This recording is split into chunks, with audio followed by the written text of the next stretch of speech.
Good evening. This is City of Norco City Council regular meeting on Wednesday, February 7th. Call to order, 6 p.m. City Clerk. Council members Kevin Bash, Berwin Hanna, Greg Newton. Here. Mayor Pro Tem Robin Grunmeyer, Mayor Ted Hoffman. Yes. All present. Keep in mind, the City Council recessed to closed session to consider the below listed matters. Good evening. We're going to reconvene from the public session. City Attorney? Yes, the City Council in closed session considered those matters which are listed on the closed session of agenda, and there are no reportable actions. Stand for the Pledge of Allegiance. Councilman Berwin Hanna. Ready to begin. I pledge allegiance to the flag of the United States of America and to the republic for which it stands, one nation, under God, indivisible, with liberty and justice for all. Please remain standing. And can I get Reverend Dick Hillary to join us, our Navy veteran from World War II in Korea.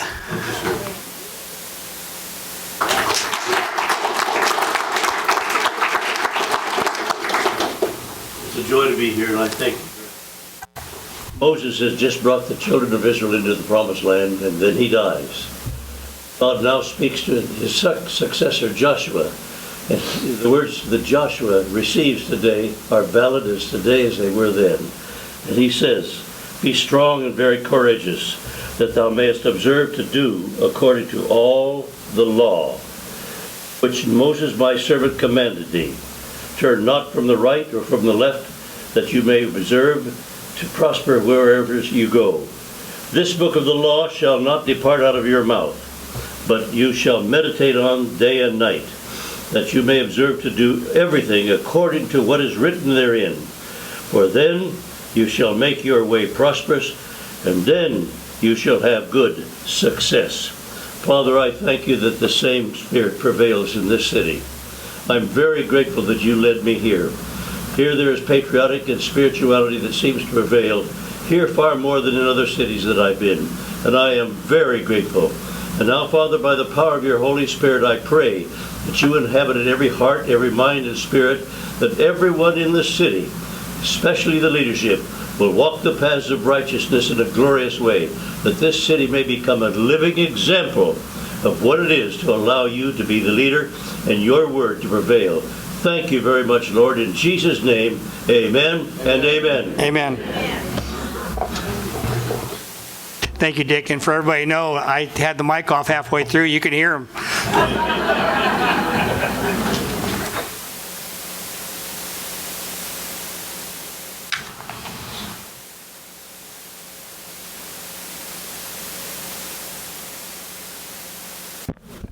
All right.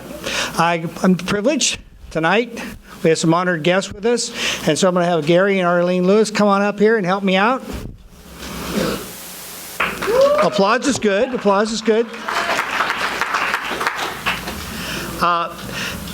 Arlene and Gary run the Miss Norco court, and you'll see them all over town. They're always at all the grand openings and a lot of the public events. They help us out up at the Veterans Memorial a lot of times, handing out stuff. So we appreciate it. And I'm going to let you do it because you do it better than I do. Thank you so much.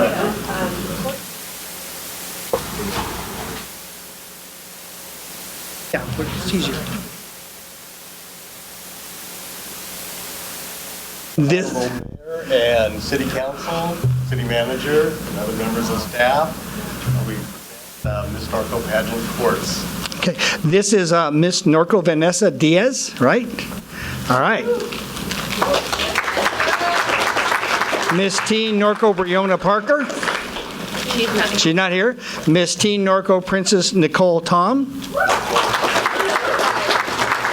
Hey, I read that. I'm a Norco graduate. I know how to read. Miss Pre-Teen Norco Brianna Rogers. Miss Junior Queen Kendra Hernandez. Miss Tiny Norco Queen Sierra Shaw. Sierra. You know, the beautiful thing is you can always hear when the Pledge of Allegiance, that little voice carries. And Miss Pixie Norco Queen Halia Oatman. She's not here. And you have the other two guests over here? Come on. We'll have them come celebrate. Come on up here, because I don't know who they are. So these are our girls from this year's court, and I'll let them introduce themselves. Hi, I'm Selena. I'm junior teen princess.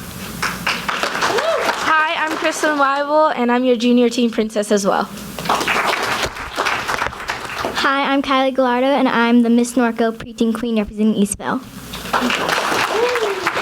All right, what you don't know about these girls is they give a lot to community service and hours back to Norco. And so what I have here is appreciation for the hours they've completed. And Miss Diaz, you had 86 hours. Yeah, Vanessa. All right.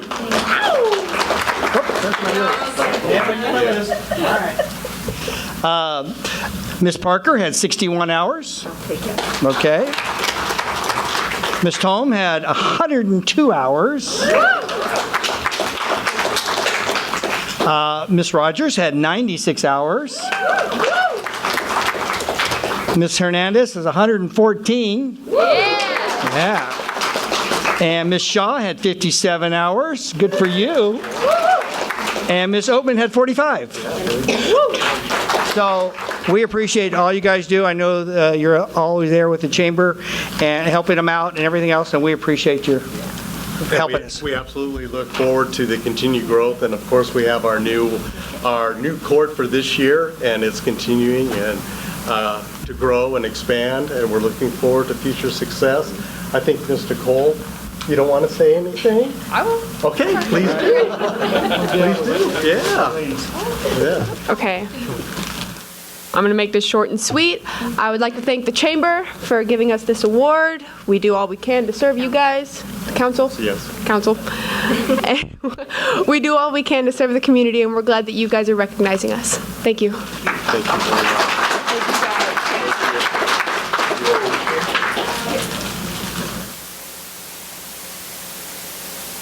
Quick comment. I would like to say thank you for the community to give us ladies an opportunity to help you guys, and it has been really fun.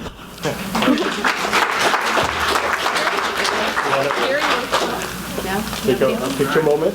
Picture moment. Picture with you. Here, you got it. Get close. I'll just. Act like you like each other. Yeah.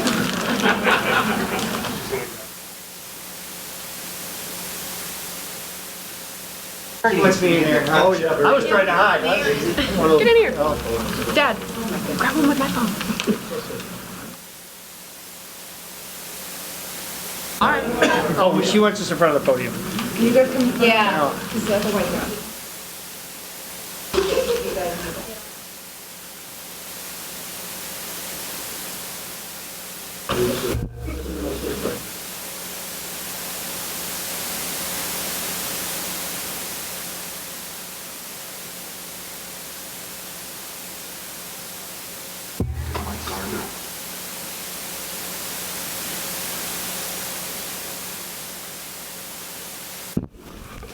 And thank you, ladies. Norco's future, okay? Thank you.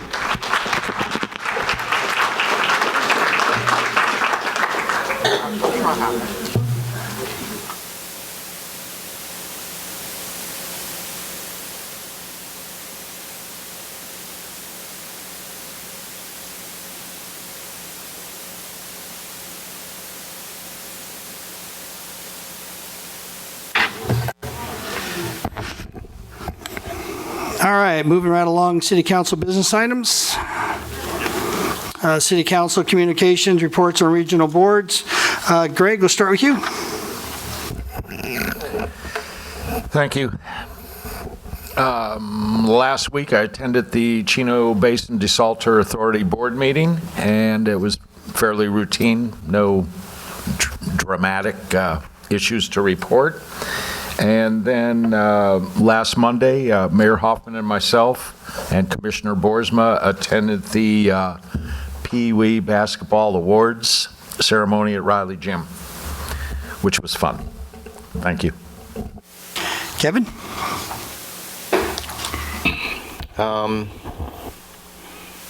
So I went to the WRCOG, and there's one thing coming up that we're very concerned about is apparently 85-90% of the cities in the state of California are in violation of the low-income housing.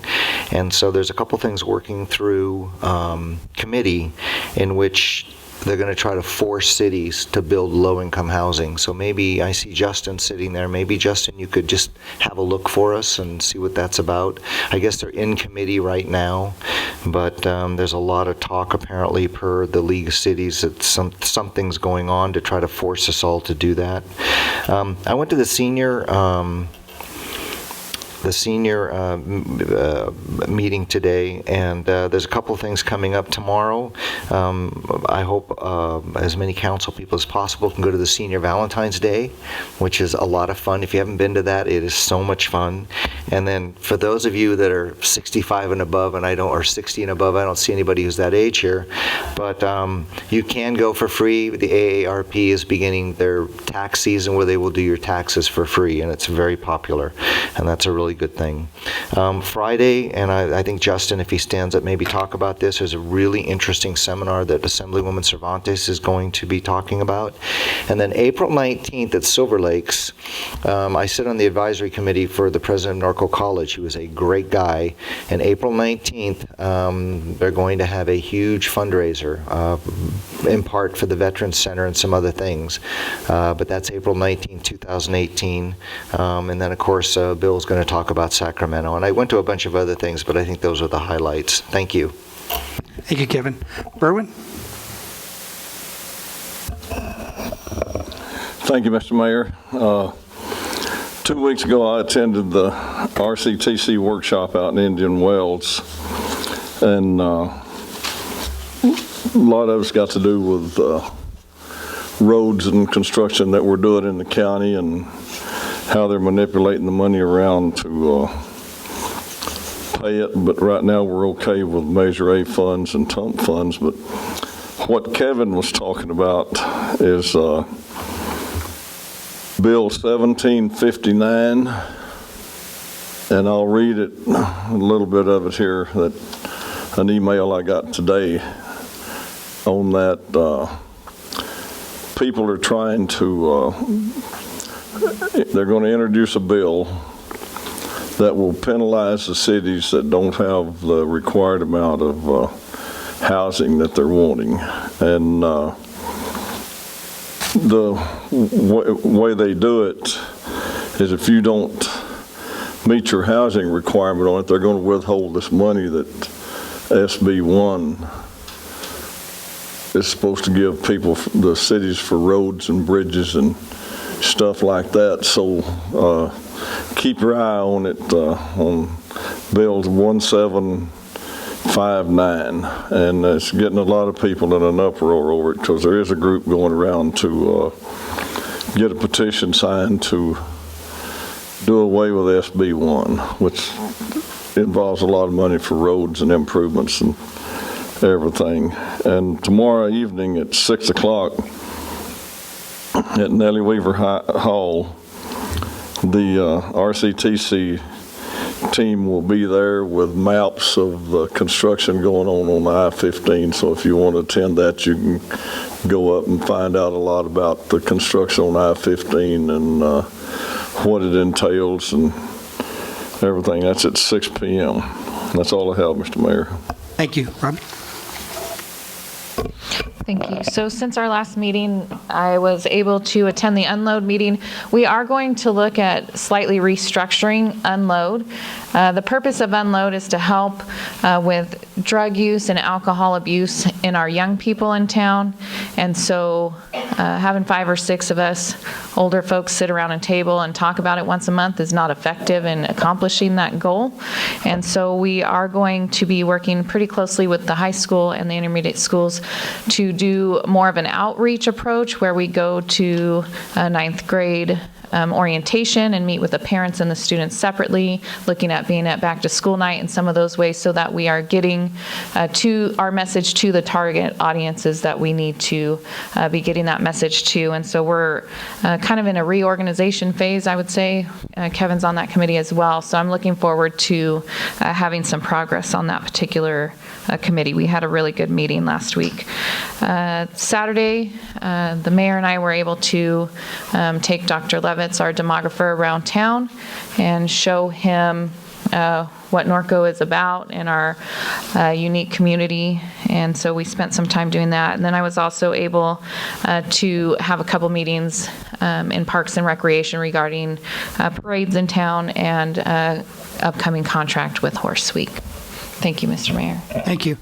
I sit on the Western Riverside County Regional Wastewater Authority, and some of their highlights, hopefully we have adopted a resolution approving a new meter reading and calibration policy, so we won't have an error that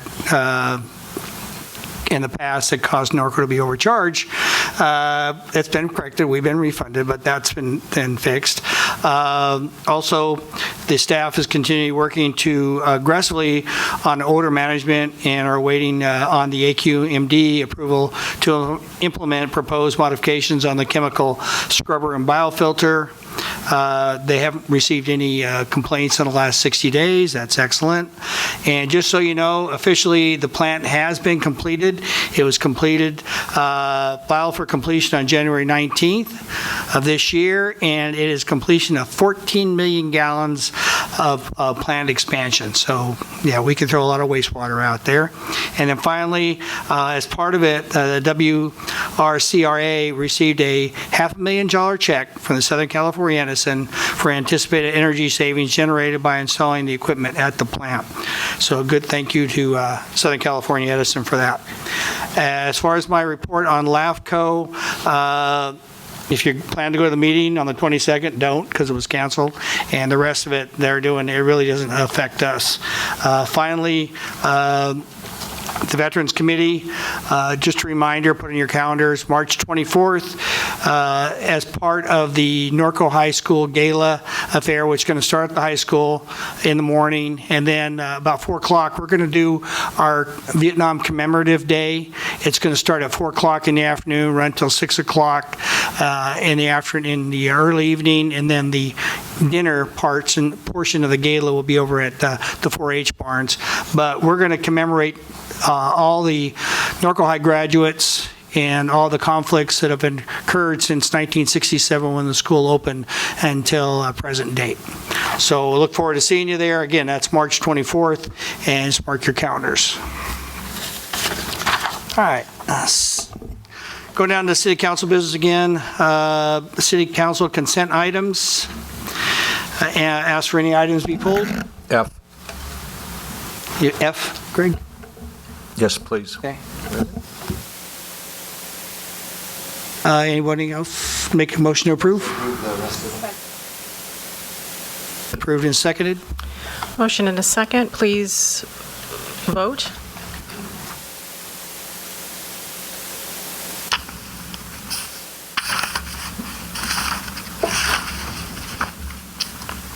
That motion carries 5-0. Greg, you pulled F. Yeah, I just wanted to ask Chad, just since we changed the agenda item and this clarification, I just wanted to have you explain to council and the audience what we're going to be doing repavement-wise and our logic with water line and then a sewer project coming back. I guess what I'm trying to do is head off the, why did the city only pave half a street? Okay. You're correct. This particular project is to replace the water line, which is extremely old and gives us a lot of problems on Valley View between 6th and River Drive. The water line will be going up one side of the street, and we're going to pave that full side of the street. However, we're not doing a full street repavement because we are anticipating, hopefully within a year, hopefully not more than 2, coming back with a storm drain project on the other side of that street that will require, it will get the other half of the street repaved. There's an important lateral for the storm drain that needs to be connected midway up on Valley View to about 8th Street, might be going to River Drive, but at least till about 8th Street. That will help a lot of the homes along that area. So when we get that project, which we're working with flood control to do, they have to actually do some upgrades to the North Norco channel, which they're designing right now, and they anticipate will go forward in maybe by the end of 2018. And then shortly after that, then we can start our design on that lateral that's going to be on Valley View, which will get the other half of the road paved. So normally with projects, I would try to encourage and use our money to repave an entire road when we've gone through there to make it look nice. But in this case, it was prudent to only do half because we know we're going to come back and rip it up within the next 2 years. Thank you, Chad. With that, I'll make a motion to approve. Second. First and a second. Please vote.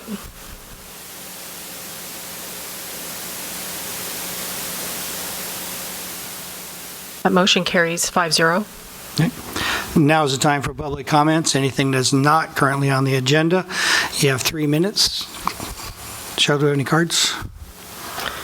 Yes, Mayor. First card is Mike Williams.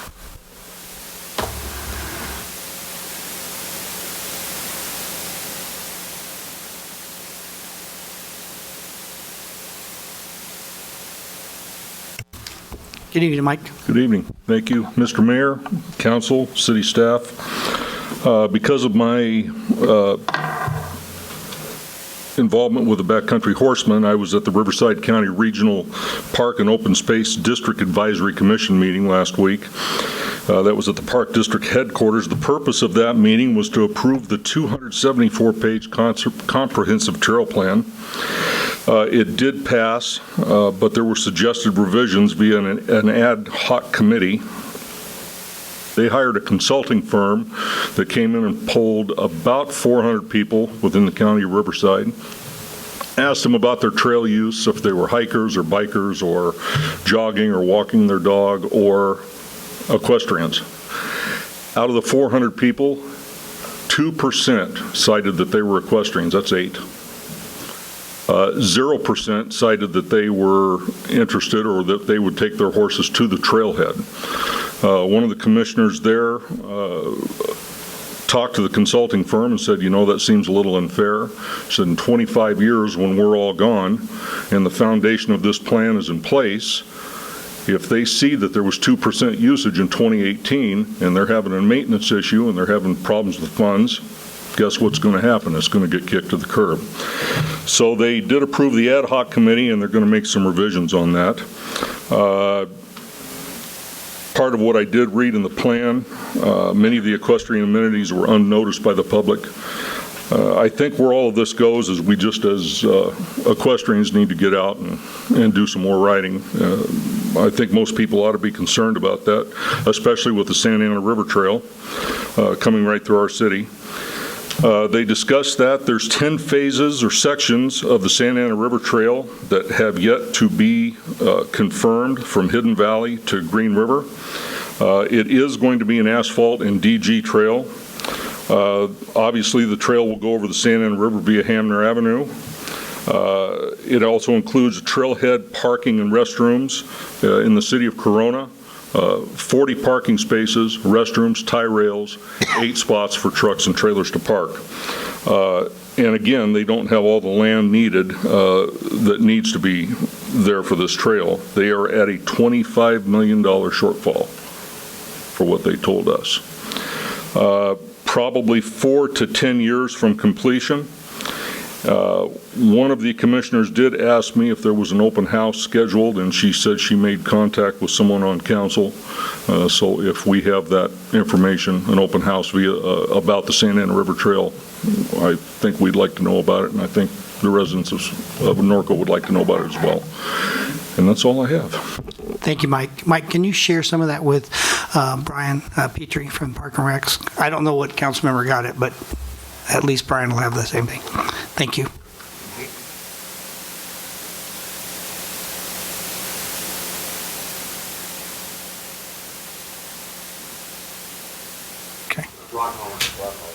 Okay. All right, Cheryl, any more? Pat Overstreet.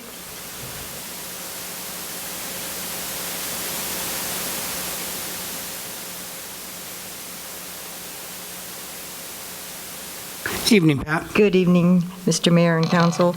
I had the pleasure of attending the Streets and Trails Commission meeting last Monday, and because I saw on the agenda they were going to be discussing urban forest draft, and I'm just want you to know how delighted I am to know that we have a plan. And Chad was kind enough to give me a full-colored copy, and I do appreciate that. It's just a joy to know we do have a plan in progress, and it's going to be, instituted. And I hope we can get our residents to understand that their care of the trees is their responsibility. When I think of the times that Steve King and I planted trees during our few, maybe 3 or 4 tree planting episodes we had a few years ago, it was a shame to see them die because there was no water going to them. And the attitude of some of the residents on the parkway, well, it's a parkway tree, it's not my tree, and the tree was allowed to die. That just kills me to see that. So I hope with this plan for the urban forest, we somehow educate the public that it's important for those trees to be watered and maintained. And thank you for considering that draft when it comes up to you. I appreciate it. Thank you, Pat. Norva Williams.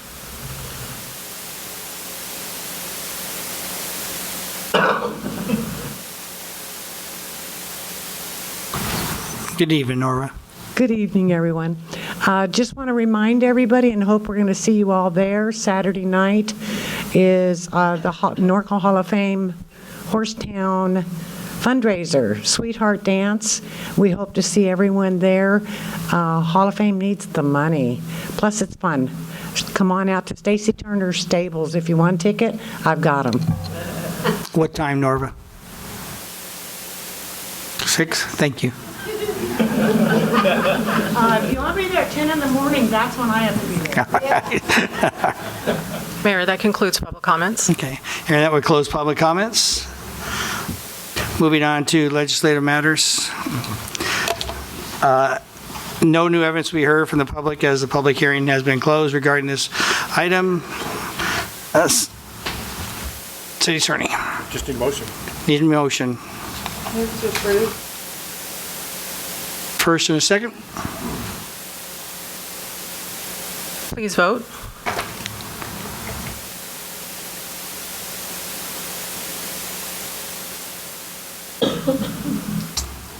That motion passes unanimously.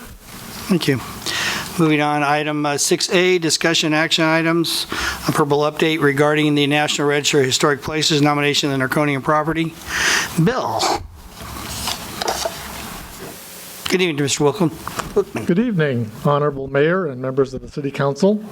My name is Bill Wilkman, and I'm the City of Norco's Cultural Resources Consultant. In 2014, you authorized me to prepare a survey and evaluation of the historical significance of the Norconian property in regard to its naval hospital history and its guided missile evaluation history. As you're aware, the portion of the Norconian property that encompasses its resort buildings and land is already on the National Register of Historic Places as the Lake Norconian Club Historic District. The purpose of the 2014 survey and evaluation was to determine if the district qualified to be expanded to encompass the property's naval hospital and guided missile laboratory histories. After extensive research and documentation, that survey and evaluation was completed in 2015. While the Navy had previously determined that the property's naval hospital and guided missile histories did not qualify for the National Register, the city survey examined the property in greater detail, exploring aspects of the property not addressed by the Navy. The city survey concluded that the property qualified for the National Register in 4 areas of significance as follows. In the area of architecture, the property was found significant as the sole surviving World War II built naval hospital in the western United States. as one of only 6 World War II built naval hospitals in the overall United States that remain intact. As the only example of a World War II built naval hospital consisting of an expansion of a resort/hotel property that survives intact. And just by the way, that was a fairly common thing to do during World War II, was to take over hotels and resorts and make them into convalescent hospitals. As the only example of a resort/hotel property that was converted to a Naval General Hospital, whereas all the others were converted to convalescent hospitals. As the distinctive work of master architect Claude Bielman, and in regard to the former rheumatic fever wards on the prison part of the property as a rare surviving example of a temporary military building complex. In the area of health medicine, the property was found significant for its establishment by the largest contingent of Mayo Clinic doctors ever assembled outside the Mayo Clinic itself. For its status as the World War II Pacific Theater Center for the treatment of tuberculosis, polio, and cord bladder injuries. For its designation as the World War II National Center for the treatment of rheumatic fever, and as the sole surviving pioneer of wheelchair basketball. In the area of social history, the property was found significant for its impact in breaking the back of Ku Klux Klan-influenced racial segregation practices in the Corona Norco communities, as the most significant factor in saving Corona and Norco from the Great Depression, for its extraordinary engagement of the local communities in assisting with the medical treatment and morale of patients, for its unique relationship with Hollywood celebrities, and for the extraordinary commitment of the local communities to keep the Naval Hospital open. In the area of military history, the property was found significant as the birthplace of the first successful independent guided missile evaluation program. Known as FEMSAG and created in 1964, it had a groundbreaking impact on the Cold War and was unduplicated anywhere else in Navy history. Norco's nomination to the National Register was submitted to the State Office of Historic Preservation in November of 2016. In December of 2017, after 2 rounds of edits, the nomination was accepted as complete and was scheduled for review by the State Historical Resources Commission on February 2nd, 2018. 18 letters were sent to the State Historical Resources Commission in support of the nomination, including a letter from former SHPO, that is State Historic Preservation Officer, and Advisory Council on Historic Preservation Chairman, Wayne Donaldson, and another from Commander William M. Lauper, U.S. Navy retired, Commander of Detachment Corona from 2006 to 2010. 3 letters of opposition were submitted, 2 from the California Division of Corrections and Rehabilitation, and 1 from the Navy. The State Historical Resources Commission is a 9-member commission appointed by the governor and made up of citizens with expertise in various areas of history. 5 of the 9 commissioners were present at the February 2nd meeting. As noted earlier, the Navy and the California Department of Corrections and Rehabilitation were in opposition to the nomination. Only the Navy, however, was present at the meeting. The meeting was televised on CalSpan, and a large number of Corona and Norco residents followed the proceedings via this medium. In addition, Facebook lit up with expressions of support and likes for what was happening at the commission meeting. Each side, proponent and opponent, was given 20 minutes to present their case. Then, each side was given 5 minutes for rebuttal. While the commission acknowledged that the Navy had based its objections on established guidelines for determining the historical significance of a property, the commission said it disagreed with the Navy's conclusions. On the other hand, the commission complimented the city for the quality and thoroughness of its nomination, noting that we had clearly documented the historical importance of the property. Ultimately, the commission voted to approve the nomination and forward it to the federal government by a vote of 5-0. The nomination will now be signed by the State Historic Preservation Officer and forwarded to the federal government for final approval. 2 steps must be completed at the federal level. the nomination must first be approved by the Navy's Federal Preservation Officer. And then once this is accomplished, the nomination will be forwarded to the keeper of the register for final approval and listing on the National Register. I want to end by just noting that at the State Historical Resources Commission meeting, the city and the Navy represented differing points of view regarding the historical significance of the Navy in Norco. But I want to end by emphasizing that the bond we feel toward the Navy is significant. We're proud of our Navy in Norco. We're proud of the exceptional role the Navy in Norco has played in keeping our country safe and free. With the State Historical Resource Commission's approval of our nomination, we will be reaching out to the Navy to inviting them to join us in celebrating the history of the Navy in Norco by supporting our nomination through the federal process. We fervently wish to partner with the Navy in regard to the preserving the proud history of the Navy in Norco, while at the same time helping to facilitate those improvements on the property that need to be completed to support its mission. And I'd be glad to answer any questions you may have. Thank you, Bill. Again, I want to thank yourself, Bill, and Councilman Kevin Bash, and the LNCF representative, Sue Bacon, for joining you up in Sacramento on this good fight. Yeah, it was a very interesting meeting. Thank you. Thank you. I have to just add a couple of things. One, there was hundreds of likes on Facebook. In the middle of the meeting, I talked to the people that run the video. They said it was the most watched Historic Commission video in 5 years. I mean, Sue and I's phones just lit up. We finally had to shut them off. And then the next step is, I think we need to talk to our elected officials, and I think we need to say, you know, please assist us. In essence, the State Historic Preservation Commission is the gatekeeper, and I hope what will happen is the Navy will simply sign off on this. That is the process. We spent a lot of time countering all of their arguments. I also think that it might behoove us maybe even to send a resolution to Congressman Calvert, the two senators, that they will help us to support this cause. And I also want to emphasize that this can be constructed in a way that we can do a programmatic agreement with the Navy in which right now, I mean now, as far as the state's concerned, even though they're not in the National Register, it's going to be very difficult for them in some ways. If we do a programmatic agreement, they'll be able to do improvements that they say, look, we have an agreement, we've got this in place, we're going to change a window, we're going to do this. And one of the myths is we can't stop destruction of buildings.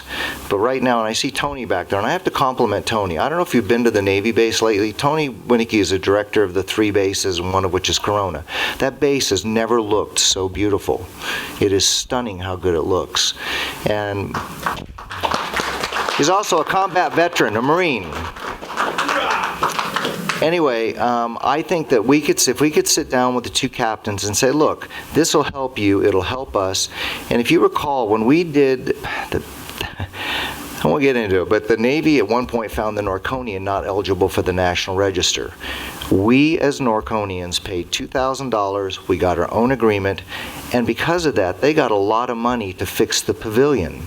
And I think there's a lot of good things that we can do with the Navy that would help both of us and recognize this wonderful place. And ultimately, there's really only about 8 buildings on that site that we're really trying to protect. There's a whole bunch of Unit 2, Phase 2 buildings, and Tony says they're not in the process of tearing anything down, but let's say in the future they need to we're not trying to stop them, just at the heart of all this, we were just trying to recognize what actually happened on the site. We're very proud of the Navy. We got an anchor sitting up at the memorial, and I'm really looking forward to a much more fruitful and more symbiotic relationship with the Navy, because let's face it, in the future, they're going to keep trying to close this sucker down. And Norco has a history of no matter how mad we get at those people, we fight to keep that base here in Norco. So thank you very much for the time. And Bill, I have to say, Bill did a masterful job. He was absolutely wonderful in terms of what he did. Thank you. Thank you. Thank you. Thank you, Mr. Mayor. Berwin, anything? Berwin, anything for Bill? Robin? Greg? Said it all. Yeah, he did. Again, and for those of you who don't know, we have a small group, and we do meet with the Navy every other month, and the nuts and bolts guys, like Tony back there, Hayden back there, they do a good job and really listen to us. So I'm glad this thing has turned around, and we're at least going forward. So any cards on it, Cheryl? No cards, Mayor. All right. This is if the council has nothing else, do I have a motion for receive and file? What about a resolution to be able to send forward? I mean, Andy can send a letter to, you had talked about a resolution. Is that something you think would be beneficial? I think a resolution from the council would be a good vote of confidence behind the nomination and would indicate our spirit of cooperation with the Navy. And is there a way that we can get that out? Because it's all going to start being sent forward this week or next week. Is there some way to do that? Andy, is there? No. So basically, just a letter of support is what we can send. Agendize it for the 24th. Okay, well then, you know what? I think the best we can do is a letter of support. Okay, great. Okay. Thank you. We you know what? I think just a letter from us is fine. Just so you know, we have our annual meeting with Congressman Calvert on the 21st, which is before the meeting. We can get a letter. Yeah, I just think a letter probably signed by you asking for support from Camellia Harris, Feinstein, obviously our local officials, Congressman Calvert, and also Congressman Takano, just to kind of help us push the process through. Okay. Thank you. Thank you, Kevin. Do I have a motion for that receive and file? Second. Okay, motion and a second. Please vote.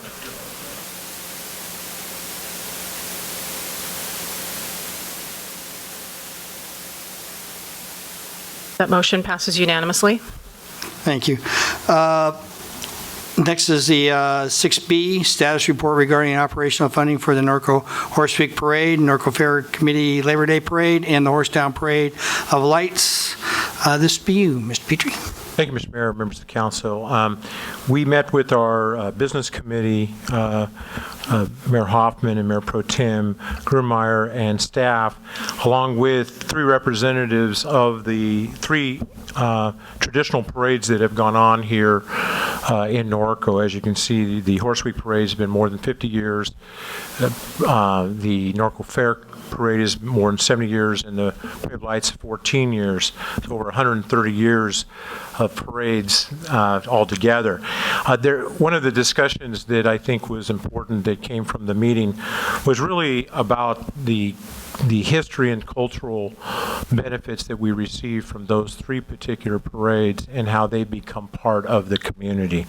So I think that was a significant part of the discussion. And then with costs and how they raise and go in regards to operation of parades, the next part was how can we partner together better that we can continue to help to support these parades. So that part of that discussion happened, and how we could look at the overall operating cost from our end and how that may be able to be applied to our annual budget.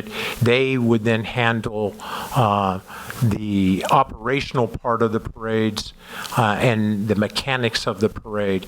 So in that part of that discussion, in the various parts of what it takes to do a parade, what it takes on our end to host or put on a parade from a traffic control standpoint, we outlined what I would call the beginning of a memorandum of understanding. That memorandum of understanding will be before you on the 21st for discussion and approval. That will outline both our responsibilities and what those costs associated to those responsibilities would be. So with that, without any other comments, I'm open to any questions. This is a receive and file staff report. Starting with you, Greg. Any comments? Kevin? Berwin? No.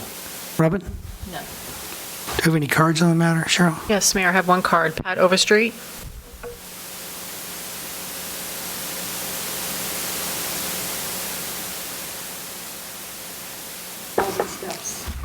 Good evening again, Pat.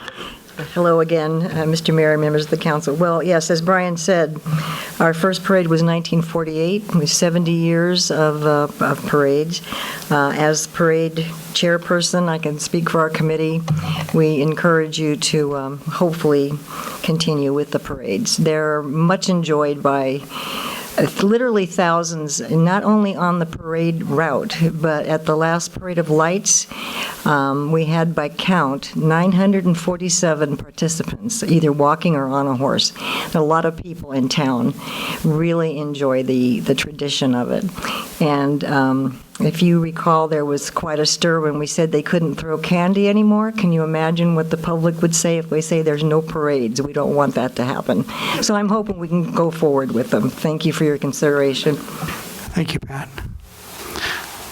Let me start. The one thing that sitting on this committee we did look at is the historical aspect of the parades in town. And as Brian pointed out, they've been around for a long time. Also, there is some economic impact that they bring to town. So those are things that we asked each one of to look at the communities and the organizers of these to see what kind of positive impact, economic impacts they actually bring. So hopefully we'll see that in your report, Brian. Okay. Berwin, anything else? No. Let's come back. Oh, next time? Okay. Robin, anything else? Kevin? Greg? This is coming back at our next meeting? Yes. No other comments? Okay. Do I hear a motion to receive and file? First and a second? Please vote.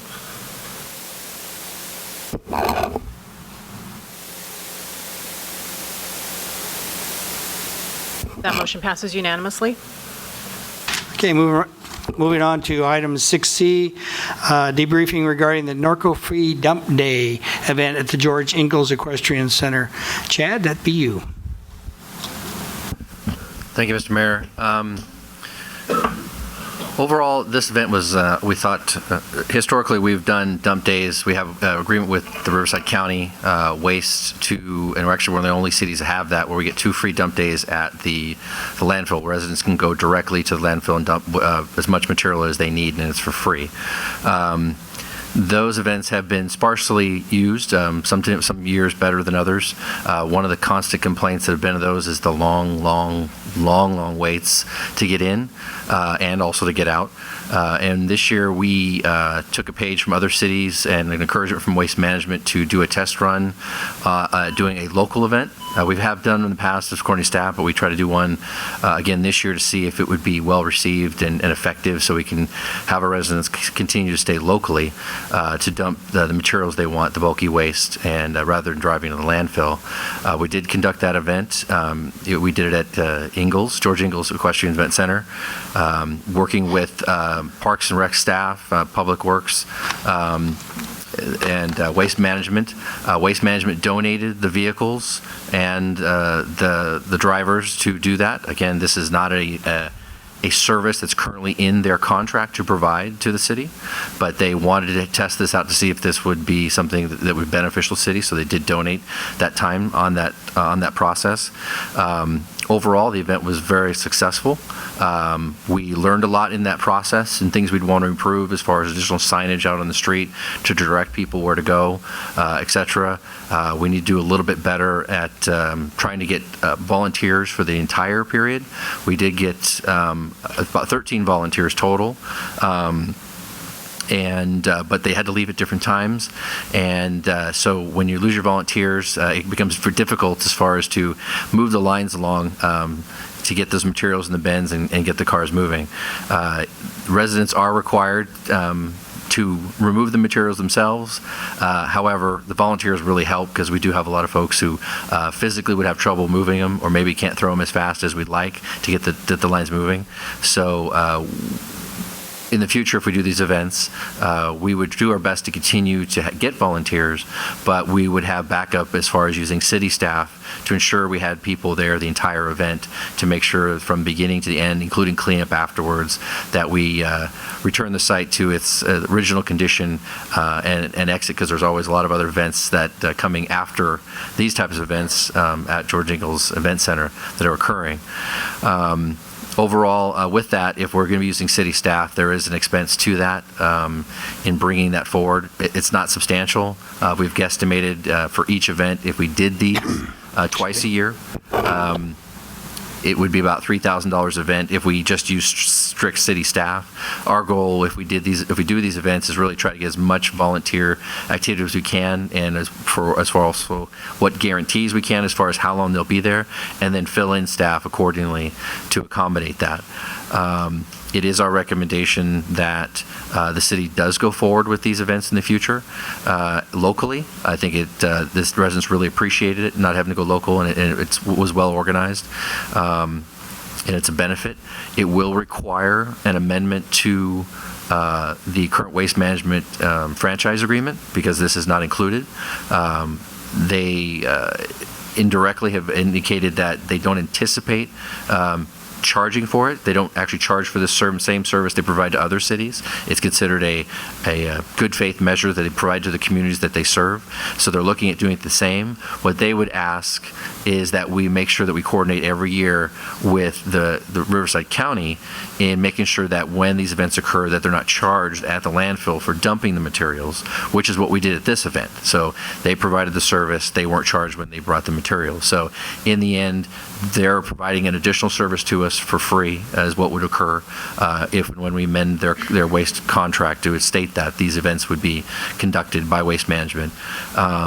And then we would just coordinate every year to make sure that the county credited them, make sure they did not charge them on that. With that, I'd be happy to answer any questions you have regarding our recommendation.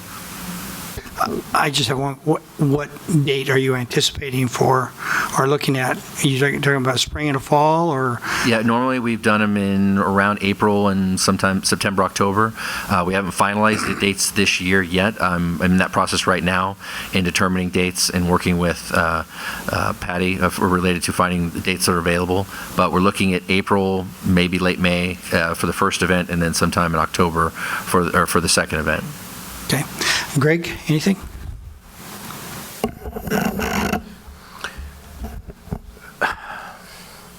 I certainly support the event to be held at Ingalls Park. Going to the dump is a hassle for the residents.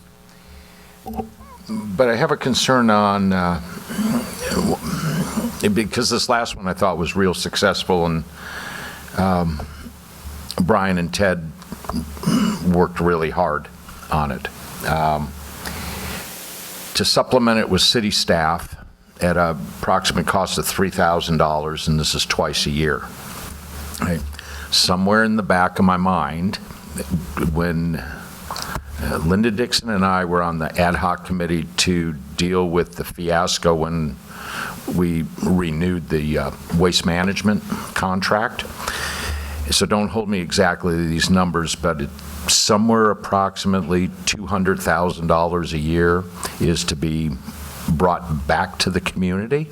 Okay, whether it's free dumpsters that we have at Ingalls Park or dumpsters at Public Works and et cetera. All right. I don't know if we've ever done an accounting that we are getting that, let's say, fair share back from them. Okay. So instead of tapping our volunteers, which I think is still required for this, but spending that cost, if we're going to redo this franchise agreement, I would like to look at those numbers and ask that not only Waste Management provide the dumpsters, the trucks, the bins, but also their personnel to volunteer. We can certainly look at the agreement of how it specifies any type of money coming back or services And I'm coming not back. sure if that's in the agreement, but it was in the conversation that we have, and maybe Linda will speak to that if she puts in a card, but I do know there are other events in other cities that I have seen, and I've seen several, they do not provide the direct labor. They do provide the trucks and services in and out, but I've not seen them, and talking with Glenda, our representative, she emphasized they do not provide the labor for the other cities that they serve. They do the events, and they do. Have the other cities ever asked them? I don't know, but Right.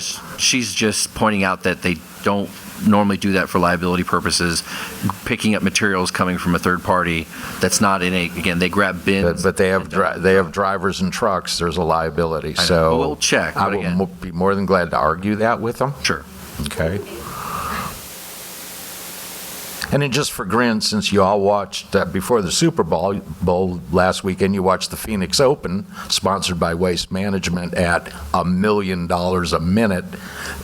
Let them pony up then the labor for city staff, okay? Thanks. Kevin, any questions? Staff? Robin, any questions of staff? No, I would just like to say it's a really good event. I was able to go get rid of a bunch of my trash, and it's so much more convenient to go up there than to go to the dump. So I am in full support of this. And Mr. Newton is always so good about finding those little loopholes to get us the extra stuff. So if you could do that, that would be amazing. Berwin, anything? Yeah, I think it's a good event. I think we need to continue it, and twice a year would be okay, because they used to have 2 big dump days a year where everybody set their trash out in front of the house, and people would move it up, pick it up, and take it to their other house, and just kept shuffling it. But when you have a place for them to take it up there, that's just less pictures I have to take every week of the stuff sitting out in the parkways, because that really irritates me to go along there and people that too dang lazy to get rid of it or call Waste Management. And you could go around every weekend and furnish 3 or 4 houses with what they, or after every weekend, you could furnish 3 or 4 houses with the junk and stuff they set out there. So I think it's a good event. Initially, when I talked about putting this thing on, I was one of those guys that had to spend that hour in that dump line, and I never want to do that again, going up to El Sobrante. And this, having the only council person that helped unload trash, I could tell you that the residents really appreciated it. Folks with pickup trucks were being commandeered by their neighbors, those without, and they were loading them up 2 or 3 times. No, this is not mine. This came from my neighbors over here. We appreciate it. It was a good thing. And they wanted to see it more often. And we have to have limitations on it. So, Chad, do what you can do to get it. Kevin, I'll challenge you. I'm going to ask the kids from Interact if they want to participate. You can go ask the Key Club kids if they want to participate. And we'll see if we can get some helpers up there.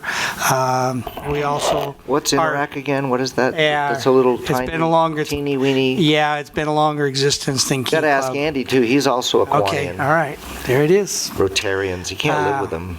But we also have those little guys that wear the little orange vest, and we'll make extra special care to see if they can, a few of those extra guys can come from Stan's office to help us. Because they actually did help. They came down and helped us unload trucks, so that was a good thing. So, any cards on this other than Linda's? Linda Dixon. Linda Dixon.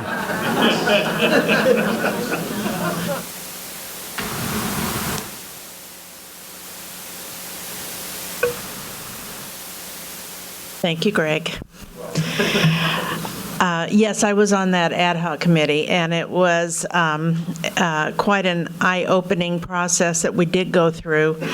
Of course, in order to get an agreeable contract, a lot of the things that were stated in there and agreed to have not happened. As far as them giving back to the community, they were very proud of the fact, and I think it was over $200,000 that they were going to return to the community in the form of freebies. Some of that, I know we have sponsorships through the various nonprofits, which is the Fair and Horse Week, and I'm sure the Horse Parade of Lights, and some other events. But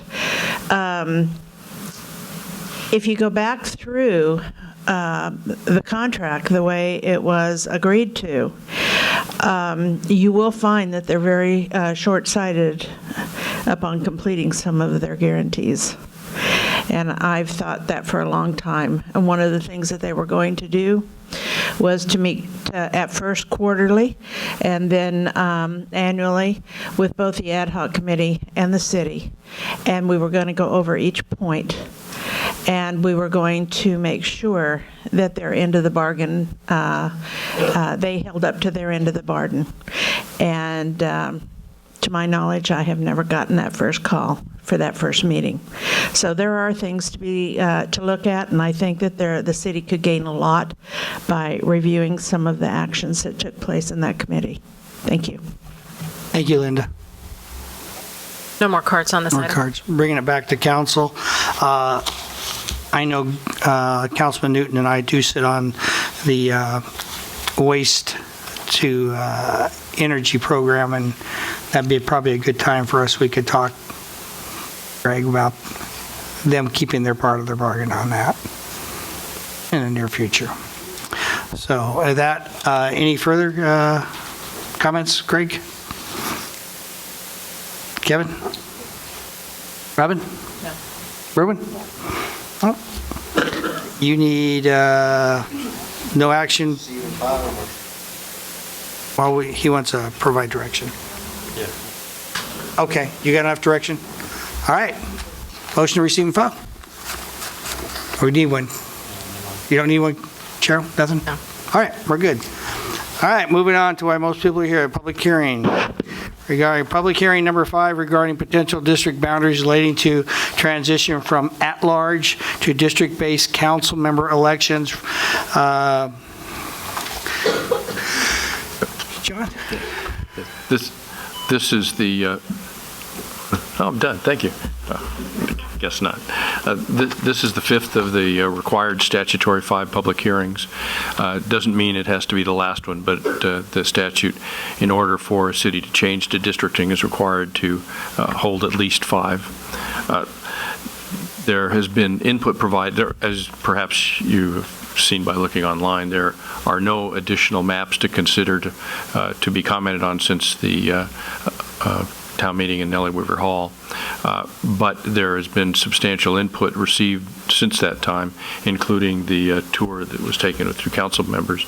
The result of that is additional map or maps because of the posting requirement that have to be out to the public a specific amount of time. The council isn't able to hold a public hearing to discuss those maps tonight. So what will happen tonight is the public hearing will be opened, and any additional comments that any member of the public would like to make will be received. Council will not make comments, but rather will continue this public hearing to the next regular council meeting on the 21st to consider essentially the final maps. That's pretty much it. If you council has any questions or comments, I'm happy to answer them, but otherwise Dr. Levitt is here, although he's not, I don't believe, intending to make, he's in back there hiding. I don't believe that he's intending to make any specific formal presentation tonight, other than receiving whatever additional comments might come from the public. And with that, I'd suggest you open a public hearing. Does council have any questions of staff before I open the public? I just was curious, how many letters and emails and things have we received altogether now? For districting, make it easier. Thousands. How many for districting? Emails, for districting? Yeah. Just about all that we've received. No, for districting. Favor. Oh, I'm sorry. None. None. How many against? Just about all. So how many's all? 10? Say it. 20? Comments and maps? 40? Dr. Levitz, I think, can answer this. And I want to mention, because we've received also multiples from same individuals, and say like even many people who say, here's my favorite of the maps, or here's what I want to do, have expressed their general opposition to districting. We have received approximately 130 unique comment cards, or unique maps, or unique, pieces of feedback, at least, as of earlier this week. Thank you. Thank you. Greg? Well, I guess a little clarification or comment that the additional maps that John's referring to can't be shared publicly? Oh, no, it's not that they can't be shared. There hasn't been adequate time to give notice to the public. Correct. No, I mean, they're not secret or anything. Although, at that point in time when the map or maps to be considered at the next council meeting are finalized, then of course they're put on the website and they're public. But right now there's nothing to share, I guess is what I'm saying. And it's just mostly public posting? Yeah. Okay. For these additional maps. Rowan, anything? Thank you. No, how long before they be posted? I mean, I know you'll post them. Well, I mean, I guess Dr. Levitt can comment, but I expect that the map final. Hopefully tomorrow, at the very latest, the day after tomorrow. And I'm going to explain the reason is because we received them on Monday. And so we didn't have an adequate enough time to have them on the map, on the website, ready to go for tonight's meeting. And in fact, they have to be around for 7 days before they can be discussed. So to clarify things for this meeting tonight, we didn't want to throw 2 new maps that council couldn't even discuss, or 1 new map that council couldn't even discuss into the mix for what we're just going to do tonight. So as soon as you release them, then the public will be able to take them and look at them then. That's right, and they'll be prepared on the website just like every other map out there. And they will be around starting tomorrow for 2 full weeks before the meeting on the 21st. Okay, thank you. Robin? I have another question for the doctor. So these 2 maps that been tweaked a little bit, and they come out for the next meeting, the public gets to look at them, and we want to tweak them again. Well, any tweaks that we make at the next meeting would have to have another 7 days minimum being available to the public before the council could take action on the map. So if we did it at the meeting, we could possibly get them ready to go for their following meeting in March, but we always have that 7-day window. And any adoption of the ordinance for the plan, the introduction of the ordinance for the plan has to be at a regular city council meeting. It can't be at a special meeting. So another way of answering your question, I think, is that if there wasn't any additional tweaking and you chose a map at the next meeting without changes, then you could adopt the ordinance at the 21st. If there's any tweaking, you can still say, here's how we want it tweaked, and that could be the last map, but it couldn't be adopted until the following meeting. Where we could change it again. Then the process continues. Okay, thank you. Thank you. Is that any other comments? This is a public hearing. I'm going to open it. And the public hearing is open. And if you want to speak, please have a card available for the city clerk. Remember, this is only on the districting, and keep your comments as respectful as you can. Okay. In addition, while she's walking up, or whoever's next walking up, that this doesn't preclude you continuing to provide input based upon anything you might think of between now and the next council meeting. John Rigler? John had to go. Denise Sutherland?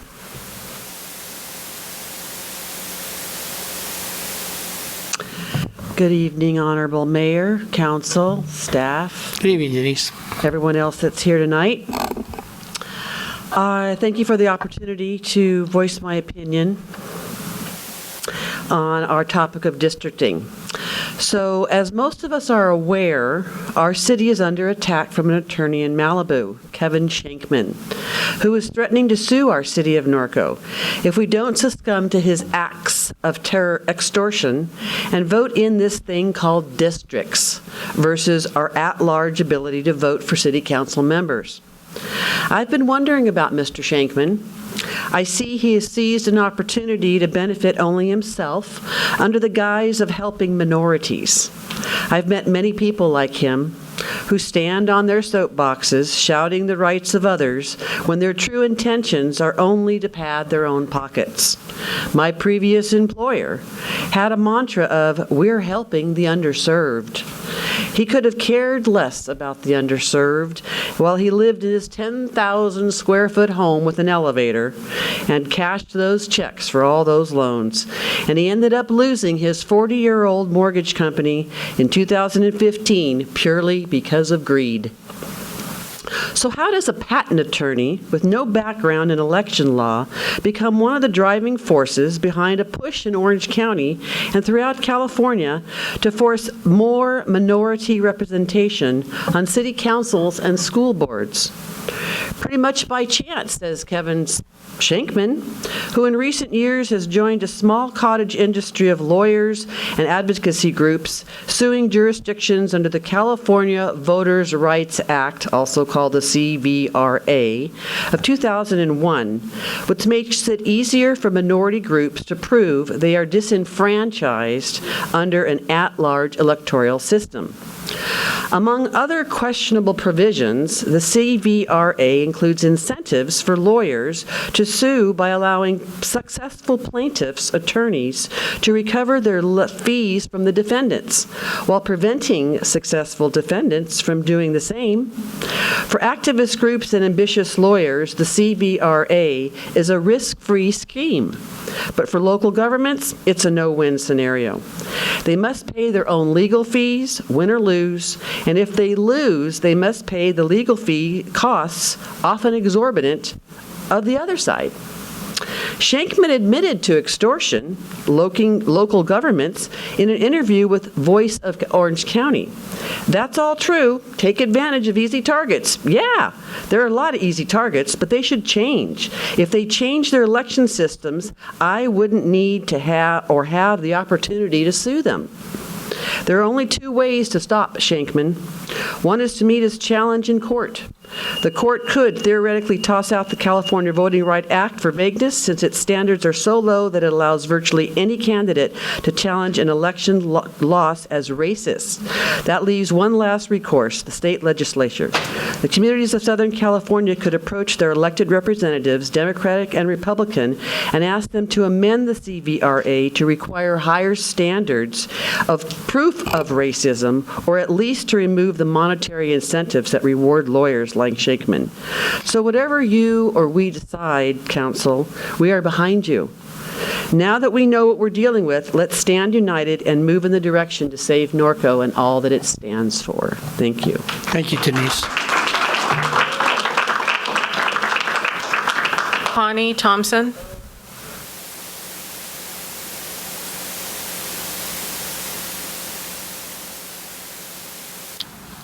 Good evening, Connie. Good evening. First-time speaker.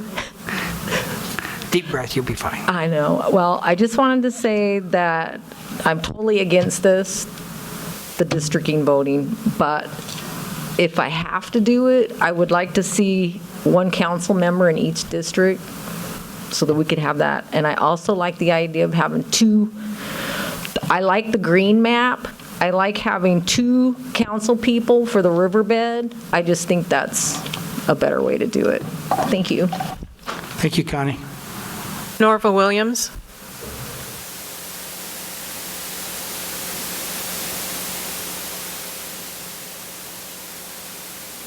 Linda's card first. Good evening again, Norva. Good evening. Okay, my Latino friends here in town have come up with a creative way to get this corrected. They say that we should have a census redone, and they will all go on the census and say they're white.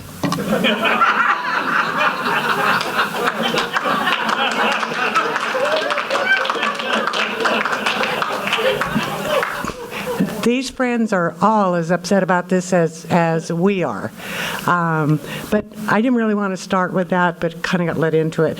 I think what we all need to do, first of all, is we need to send a big thank you to Andy and to Cheryl. I hate to think of the hours that they have spent on this whole procedure. This is, I mean, since October 2nd we got the letter, those two, and I'm sure other staff members, you guys, have all spent hours on this to get absolutely nothing out of it. That's really a shame. I, for one, appreciate what you guys have done.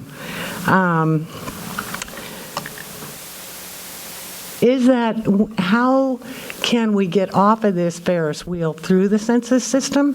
When California does go through the system, the census again, is that when we can get off of this merry-go-round? Can it then get reverted back to the normal way? Just a question I had. I know you can't answer it right now. Or are we stuck with this for perpetuity? I just want to say thank you to all of you guys, and want to challenge my fellow Norconians that whatever decision that these guys are forced to come up with, we need to not blame them. They're stuck. Let's not have Facebook wars going. What they're having to do is what they're having to do, and we need to be glad we're not sitting in their seats. Thank you. Thank you, Norva.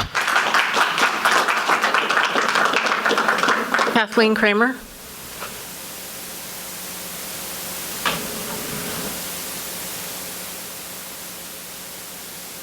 Good evening, Kathy. Good evening, and Mr. Mayor and City Council, this is my first time up here too, so. You'll do fine. Just a little bit of tidbit information, probably everybody already knows this, but you know that the city of Malibu still does at-large voting, and that's also the city where Mr. Shankman resides and where he works. And also, their city council does not have a single minority person on it, although there are minorities that reside in Malibu as well.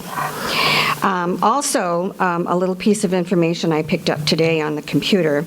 In 2012, Darren Parker, who at that time was the head of the California Democratic African American Caucus, he's the one that discovered this little loophole in the voting law. So he went hunting for an attorney that he thought would take this on and be a shark.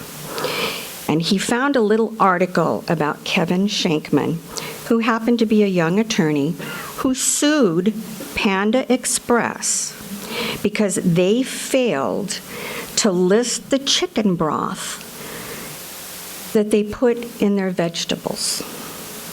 And so, I quote, this is the article, Mr. Parker said, and I quote, "I like this guy."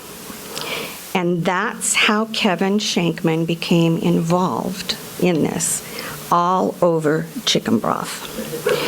So, with that being said, it takes a lot to get me to stand up before people and speak, but this is so critically important, as it should be to every single person that lives in this city.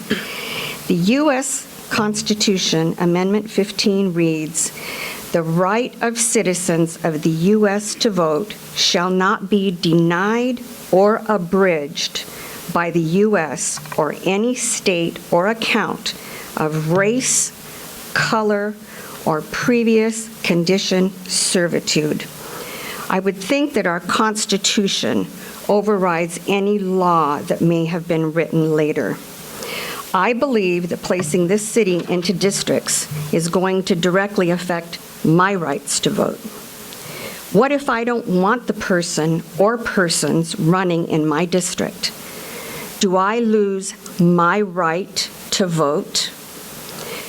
So much emphasis is being placed on getting the Latinos to run for city council. You can't force them to run, and they're not being denied the process. They have the same advantages as every other resident here in Norco. There's an old adage, I remember my grandfather saying this, you can lead a horse to water, but you can't make him drink. Furthermore, I don't believe that Norco should follow like sheep the other cities who have given in and jumped off the cliff. If there is some way that we can get an extension on the vote, I feel that we should take this issue all the way to the Supreme Court. This is the little city. Norco is the little city that can, and I want my vote. Thank you, Kathy.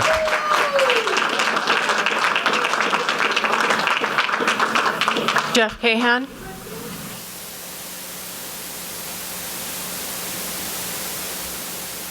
Good evening, Mr. Jeff. Good evening. I'm a first-time speaker as well.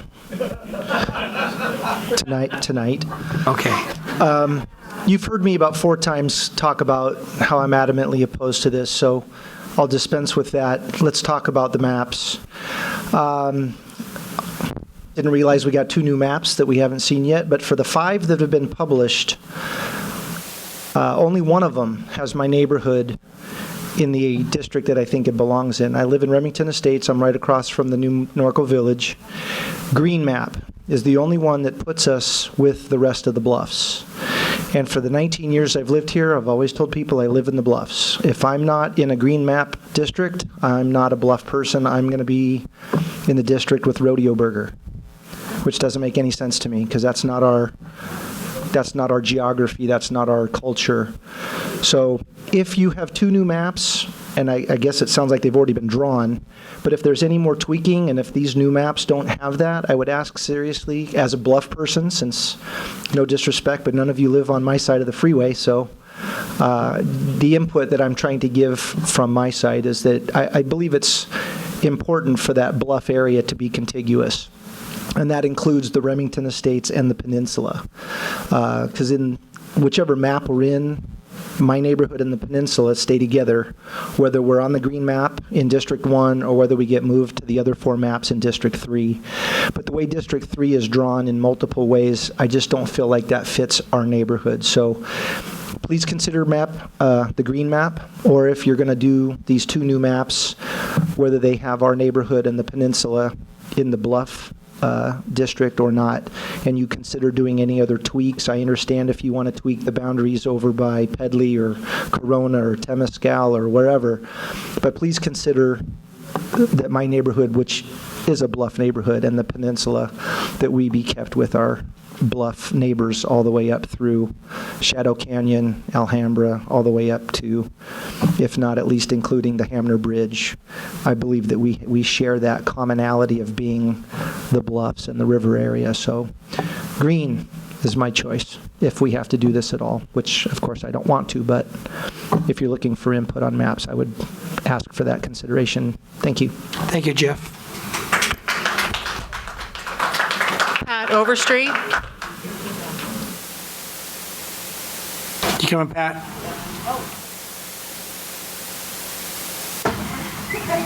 First time to speak. Well, thank you again, Mr. Mayor and Council. The one absolute asinine aspect of district voting that absolutely floors me is that we will appoint a person from a district where no citizen stepped forward to run. How do you do that? How do you appoint someone to take on the enormous responsibility required of a city council member? First of all, there's an expectation of a modicum of intelligence, which I think you all have. Dedication of time, effort, civic participation on various county and regional agencies representing Norco's interests, which you all reported on tonight, and the dedication to protect, love, all things Norconian and our precious lifestyle. That can't be appointed. So we need to fight this. Thank you. Thank you, Pat. Jody Weber.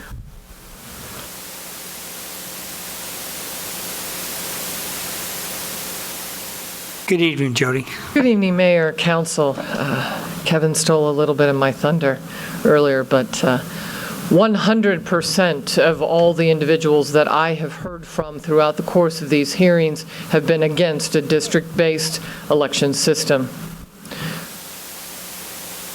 100% of all the written public comments that I have read have actually proposed their opinion that they are against district-based elections. As it sounds as if our clerk has confirmed, not one map, public comment, letter, nothing have we received in support of any district-based elections. I'm kind of glad to hear that we might be pushing this over, because then I would actually solicit some input, in particular from MALDEF, the Mexican American Legal Defense and Education Fund. MALDEF claims to be instrumental behind the California Voting Rights Act, and yet they have not produced any map to this city. They have not commented on any of the maps that we have, nor have they submitted any public comments, nor do I know of any citizens in this city that are actually members of MALDEF. And if they do exist, then I encourage them to actually participate in this entire process that has been brought on their behalf. We also have not seen any map, public comment, any oral or written comments from the Southwest Voter Registration Education Project that Mr. Shankman contends there are members or citizens in our city that belong to this group. This process has been put together for their benefit, but yet they have provided and offered absolutely no solutions. Their silence is quite telling, which is, how could you actually develop a solution when no problem exists? And that's what I contend. I do want to address a very interesting point that has been overlooked. It was mentioned, I think it was a gentleman by the name of Mr. King at our last town hall meeting that I didn't speak at. I think that's his name. He brought up the aspect of deferral. You want to talk about where there is disenfranchisement. It's going to come about if you adopt a district-based system. Deferral is the aspect whereby citizens' votes will be deferred. It comes up in all aspects of districting and redistricting. In other words, when you're drawing districts, there will be a certain number of individuals who will not be able to vote, for instance, in this case, in the 2018 election. I took a look at all the numbers on all of these maps, and I, in particular, looked at only the CVAP, which is the citizen voting age population. When you look at the fact that you will have a minimum of 3 districts deferred, and you do the math, you're talking about 10,000 CVAPs, 10,000 citizen voting age population individuals that will not be able to vote in 2018.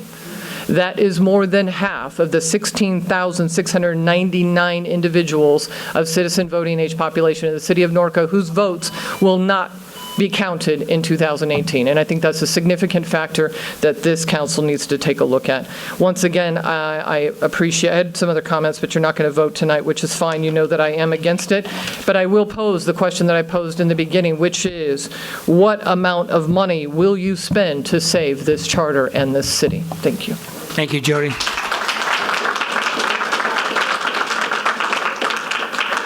Mike Thompson?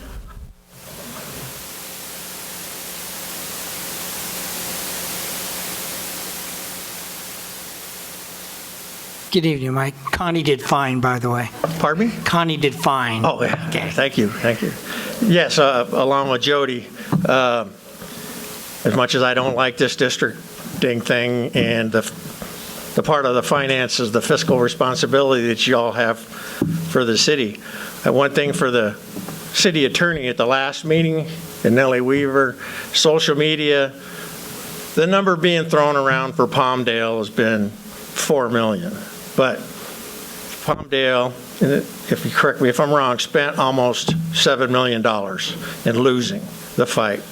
Their costs was, so it wasn't 4, it was 7 million. So, you know, it's in our rainy day fund. And like I said at the last Nellie Weaver thing, if you got to pick a map, and we're going to have to go district, put a sunset clause on it. A year from the date you approve it, it goes back to voting at large. The city attorney mentioned that we don't have to stay districting.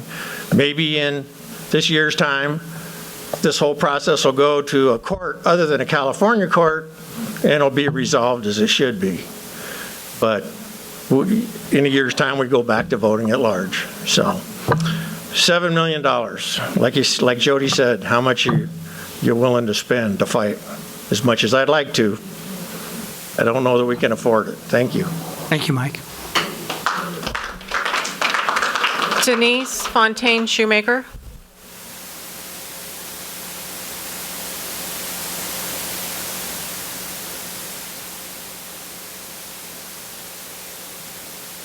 Good evening, Denise. Good evening, Mr. Mayor and council and staff. I didn't come prepared with a big, long speech tonight. I only came here tonight to let you know that I oppose this districting. Our money is being stolen from us by this law firm in Malibu, and I think we need to stand up and just say no and oppose the district voting. Thank you. Thank you, Denise. Vernon Shoemaker.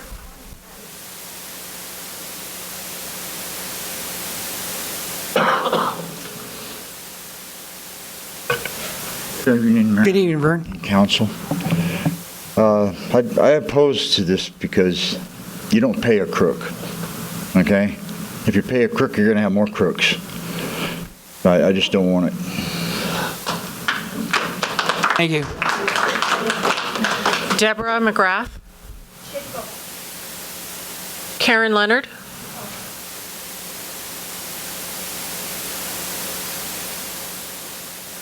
Good evening, Karen. Good evening. I don't have a lot prepared either. But my feelings on the districting is it's doing the exact opposite of what they're saying. The districting is diluting the common interest rather than, now they're saying it dilutes the Hispanic vote. But this is actually diluting the common interest. And like Jody said, it's going to minimize those people that can vote in each of the elections. So I think it dilutes and it segregates our small city here. I don't think it's something that we need to fight. We are a small city, but we are mighty. We've spent a lot of money on helping businesses out over the years. We've spent a lot of money on fines for things that we shouldn't have done, but we did. I think it's time we spend some money defending our city and saying this is what we want or this is what we don't want. Thank you. Thank you, Karen. Linda Dixon.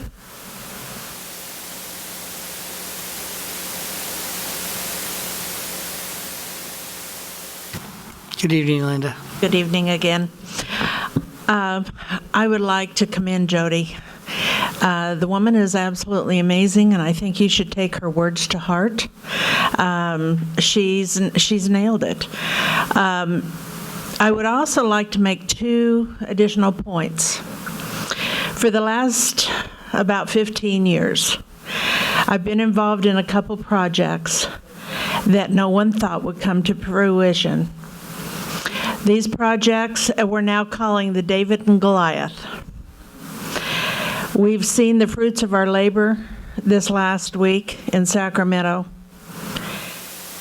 And now, hopefully next month, it will be duplicated so that we'll be able to preserve another historic site. This, I have heard for 15 years, cannot be done. You can't do it. You're not going to have enough money. It's not worth it.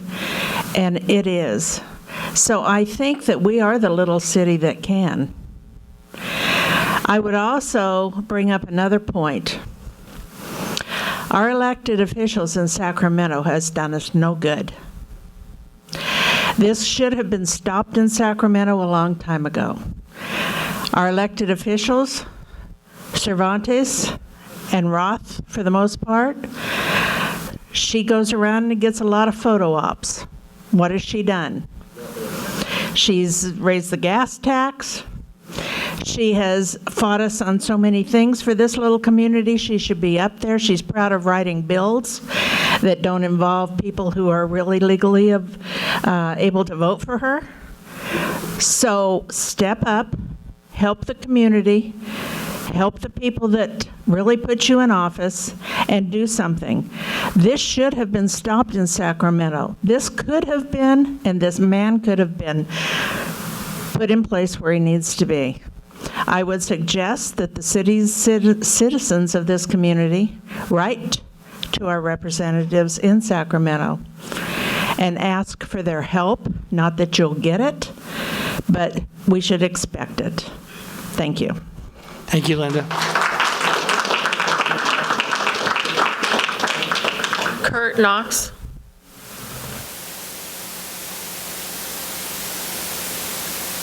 Good evening, Kurt. Good evening. Again, what was posed to you, what amount are you going to spend?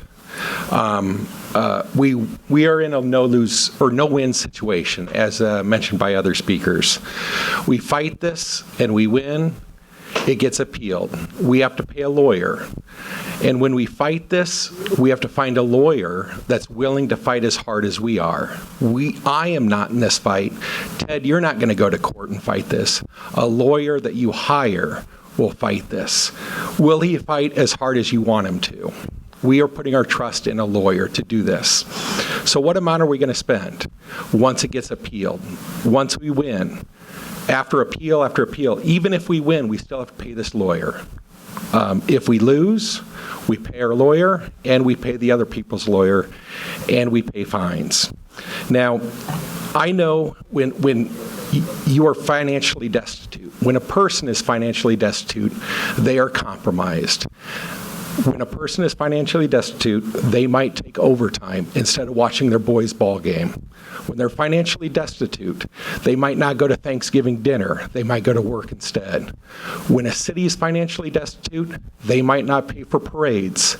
They might not pay for the horse trails. They might not pay for roads. So you have to look at it that way. Look at our finances.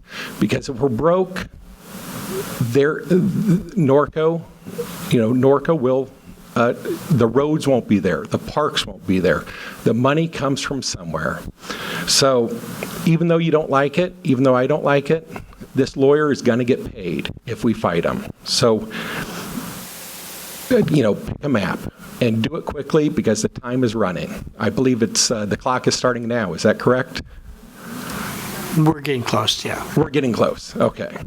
And lawyers, they will jack up the price. They'll have several lawyers looking at every one of these meetings, docking those hours. So as much as Andy and Mr. Harper has worked on this, the other lawyer is going to double that time and it's going to cost Norco money. So again, what amount are we going to spend? How serious are you guys? Are we going to go all the way? If so, do we have the finances? Thank you. Thank you, Kurt. Adam Torres.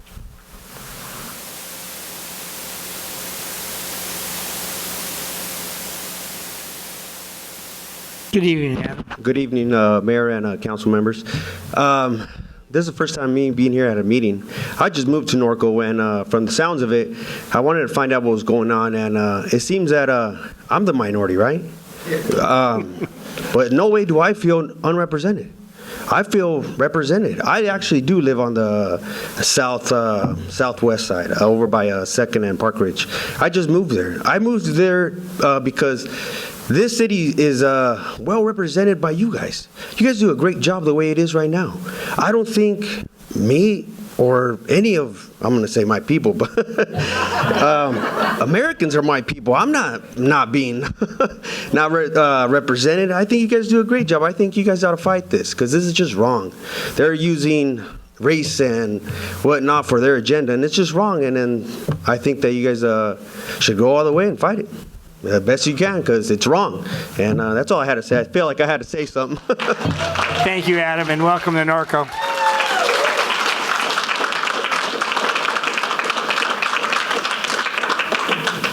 Mayor, that concludes public comments. Okay. And you're not going to close the public hearing? No, I'm not.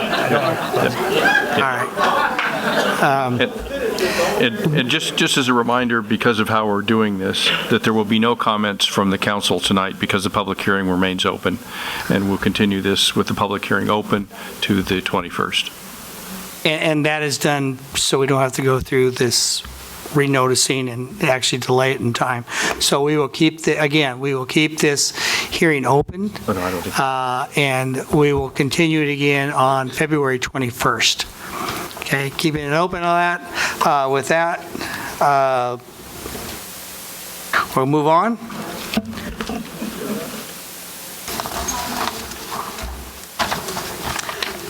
To item number 8 on the agenda. City Council, City Manager, Staff Communications. I'm going to start. Greg, do you have anything? Just a couple. Get you off guard. Couple for Chad. Last council meeting, we talked about an update on the snow property on Crestview. How far along and when can we expect that update that you're working on? Actually, I met with flood control yesterday at my office. We were talking specifically about the project, where they were, and it actually was going to be an update I was going to send you by email, so I don't have to do that now. I can do it here. Part of that project we were looking at, because their project is going to go primarily down 6th Street from, I guess, up in that hill area where our K-rails are at, all the way down about 300 feet towards 6th Street as they replace, put in new infrastructure and replace some existing that's undersized. They're going down the west side of the street, so they've committed to doing half-street improvements related to that. We met yesterday to talk about the city doing the other side of the street, so we get the complete street done at the same time. So we discussed that and how that would be done as far as they would do all the work. We would just fund that portion of the project, how it would be done. So actually, our city engineer and staff were out there today verifying what type of conditions we have, because we would like to get that all paved at the same time. So we have a complete road once that goes in. We don't have any other infrastructure we're planning on installing in the near future, so it makes sense to get it all finished at once. They are still on schedule. They're still planning on moving forward with the project in June. That's the assumption is it'll be the complete project. The only thing that may not occur would be the basin if they still haven't finished negotiations with the cemetery folks regarding that detention basin, but they are absolutely committed to, at a minimum, to go forward and should have it out to bid by June. The infrastructure will be in the streets on 6th Street up Mount Rushmore. And they're very confident in what they're going to install will have a significant impact for the community. But we did get their assurances that they are on schedule as they previously said they would be. Good. I'm glad you're staying on top of that. Appreciate it. Will we still get a written report? I can do that. That's fine. Okay. Yep. We talked a little bit about this the other day, but with the monument sign, and you were going to get with Dominic and look at some value engineering at California North and the painting of the wall. Have we made any progress with that? Were you following me today? Because all these things happened today. So you must have a bug in my office. I have a spy. We actually met with the contractor today, going over the project, when they're going to start, submittals, et Dominic did talk with them about the possibility of value engineering, some changes in that project, and they're looking at that. I've already actually spoken with Brightview, who is going to be the entity that's going to maintain the improvements that were done on North. They're in process of getting me a quote to do the painting of the entire wall, and also they're giving us a quote that will be the additional maintenance ongoing that'll be added to their contract to maintain the landscape and the trail and the wall as far as for graffiti. So all that was done today, and hopefully I will get something back early next week or maybe by the end of this week. But we're progressing on it. Good. To answer your comment, though, as a manager also, I anticipate what my boss is going to ask me before a meeting, and then I run around all day to have those answers. Last thing I have is had mentioned that we look at a policy or a solution on how we're going to deal with the trash in the right-of-way, and that was something that you and Brian were going to address. We haven't developed a policy. I mean, we've talked about it, and I've talked with a program or whatever you want to call it. Yeah, what we did initially is really we talked with our staff, first from Public Works, and we had a very significant discussion pointing out that while Waste Management is the defined hauler and we can call them up to pick things up, I know and they know they see many things out there along the parkways, whatnot, that right or wrong they ignore.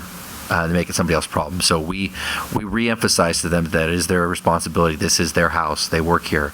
And when they see things like a broken rail or trash sitting out that they clearly define as abandoned, it's not something that's set out and intended for something, or it's not Waste Management are already going to pick it up, that they are to do that. They did a robust cleanup recently over a week.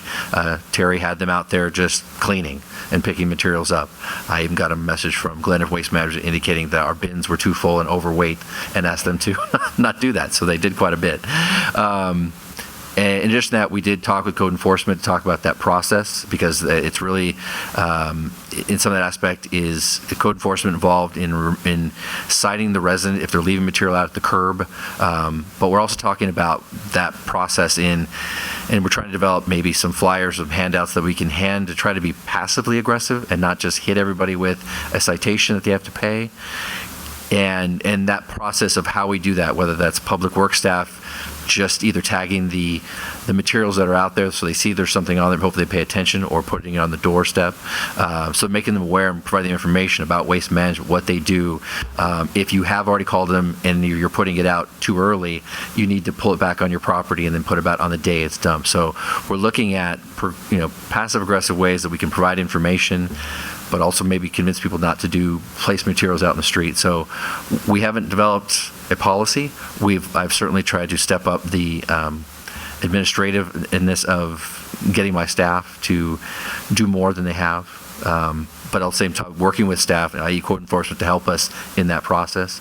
But it's still an evolving process. Like I said, I'm still trying to develop those flyers and or door hangers that we can use, coding codes, making them aware of what can be done, and asking them to assist in not putting the materials on the street until it's ready, or calling Waste Management, et cetera. So we are working on it, and on my part, I'm just trying to make sure my staff is doing their part and not taking care of the obvious. And I pointed out your comment that the chair had been out there for a week, 2 weeks, right down the street from them, and nobody bothered to grab it. So the message has been sent loud and clear, and my job and Terry's job would make sure that they keep it up. But again, I encourage the community and yourselves to not be shy about pointing out things that are there, and we'll handle them. Well, and I'm glad you're going to concentrate on the long game with the residents. I mean, that's the cause of it all. So thank you, Chad. Welcome, sir. Evan? First off, I know we just talked about it, Andy, but Mike Gardner and Councilman Steve Adams, who's in La Sierra, they would really like to talk. I got a call from them again today. They'd really like to talk to you and Chad. What they've stated is that they believe their council will want to hook up that recycled water, and they want to put together a contract, and they're very anxious to do it. And I think we have a window here, because I think part of it is Mike is running for supervisor, and I think that as long as we can use that, I think we need to contact them.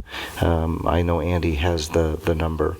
And then on the county trail plan, Mike came up with, maybe we could have Rod come and give us an update. I mean, he's been on that commission for a long time, and I know he's primarily a bicyclist, but I think that what we need to do is maybe have a little bit more input into that commission. I mean, as Brian can tell you, we've been working on that trail since I've been working on it since 1997 through the Park and Rec Commission. So maybe we can have some input into that, find out who's on the ad hoc committee. Maybe he's on that. I think that would be very important. Steve Adams. And I don't know if we can ask the city to do this or not, but I was told today that Costco is no longer donating coffee, sugar, creamers, different things like that. And I know it's a couple $100 a month, and I don't know if we want to do that or not. I'll drop some coffee off at the senior center, but is there some way maybe we can supply that? Or, I mean, I can go out and I can get some donations. Anybody here want to donate a pound of coffee a month to the senior center? Yeah.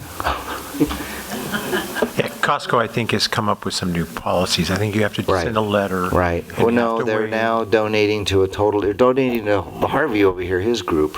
Is that right? I guess it's your group that they're going to start putting money towards, which is, you know what, they're all great causes. But the fact remains that our seniors are having withdrawals from caffeine. And so we need to do something about that. They need cups and stuff, 8-ounce cups. They'd use little cups and things like that. One other thing I meant to mention that I should have mentioned earlier is today was National Signing Day, our intent to go to school. And what was cool is these are the winter sports. It was football and soccer, and there were 6 girls that are playing soccer at really good colleges. And what's kind of cool, they played at Norco High, but they also all played at Silver Lakes. They're all part of these elite soccer teams, and it was just really, really cool to see. You've been to those before. Are there normally a lot of soccer players that go? I mean, it's just amazing, and so I was really excited to see that, and it was really cool. So anyway, that's all I have, Mr. Mayor. Thank you. Thank you, Kevin. Robin? Yeah, Chad. Last year, we managed to get the double turn lanes in at Hidden Valley, and then, if I remember correctly, one of the other locations, either 6th Street or 2nd Street, was going to be done in December. What's the progress on that one? I know one of them's going to take longer than the other, but... There are 2 double turn lanes that we're trying to do, one on 6th Street in Hamner and one on 2nd Street in Hamner. Right. We have done our preliminary engineering on it. We are stuck in the mud right now trying to get through Caltrans in that process. We're pushing through. I'm trying to schedule a meeting to have direct contact with them to get through some of these issues that we're getting stuck on. And this is just on the Mound project. We're getting ready to do our submittals on the ones for 6th and 2nd Street. I've gone through a couple of reviews now for the Mound that's on 2nd Street we've been trying to get rid of. And the comments just keep coming back of things they want changed, whatnot. So we're just stuck to the bureaucracy right now, but I'm still trying to push it through. The goal is to get all 3 of those projects approved through Caltrans by the end of this fiscal year. At this point, I was trying to actually start construction, but at this rate, I'll be happy and satisfied if I just get a permit from them by June to begin construction. But it's still on our window, and we're trying to push through to get through it, because it'll be a huge help if I can get it done. What's that mound of dirt got to do with the turn lane coming off Hamner? It's another project I'm trying to do with That's on the other side of that intersection, and I know that Hidden Valley, that extra turn lane really makes a difference on getting traffic out there, because 2nd Street and 6th, they back up a long way with just a single turn lane on there. Right. I gave you that example because that's the current project I'm trying to get through Caltrans, and it's taking forever. And I'm just pointing out that I have 3 that it's trying to get through them, and they're just slow. And I'm just pushing, but I'm trying to get it through as quick as I can. Well, if we had our druthers, I'd rather have the turn lane as to worry about that mound of dirt right now, but thank you anyway. You're not going to get away yet, Chad. On the signal at North and Crescia, I know you told me that you guys you tweaked it. There was a little bit of problem. Is that from the construction, but you had to change things, so it's back in sync now? Yes, it's the timing is correct as it should be. There was some doubt about whether or not the timing from yellow to red was sufficient. Our Siemens contractor went out there. He verified it actually was already at 4 seconds, and his opinion really was more perception than reality. But he did make some small tweaks, but the timing is sufficient as far as for that intersection. Okay, and to your knowledge, and Bill, if you have the chime in, the amount of traffic accidents and in there has been drastically reduced since that's changed as compared before the signal light was changed? I don't have the numbers, but I only recall 1 occurring since we put it in, and that was, I think, towards the beginning of when we put it in. I think it actually happened at California and north is where that happened. Somebody just went through the intersection and ended up at those big blocks. So, so the measures that we took in that signal has drastically reduced some of the problems that we heard about. And do you know, Bill, top of your head? I don't have any stats before or after, but if you want me to get that stats, I can. Yeah, if you could just for next meeting. I think it's important so the residents understand, that live there, understand why it was done, and so that the rest of the city understands there were problems there before with that intersection, and we fixed that. So hopefully that's what took care of it through that study we did. So yeah, the anticipation is it should have an impact. And again, we just finished all those improvements less than 2 months ago as far as okay, so maybe signs 6 and months we just.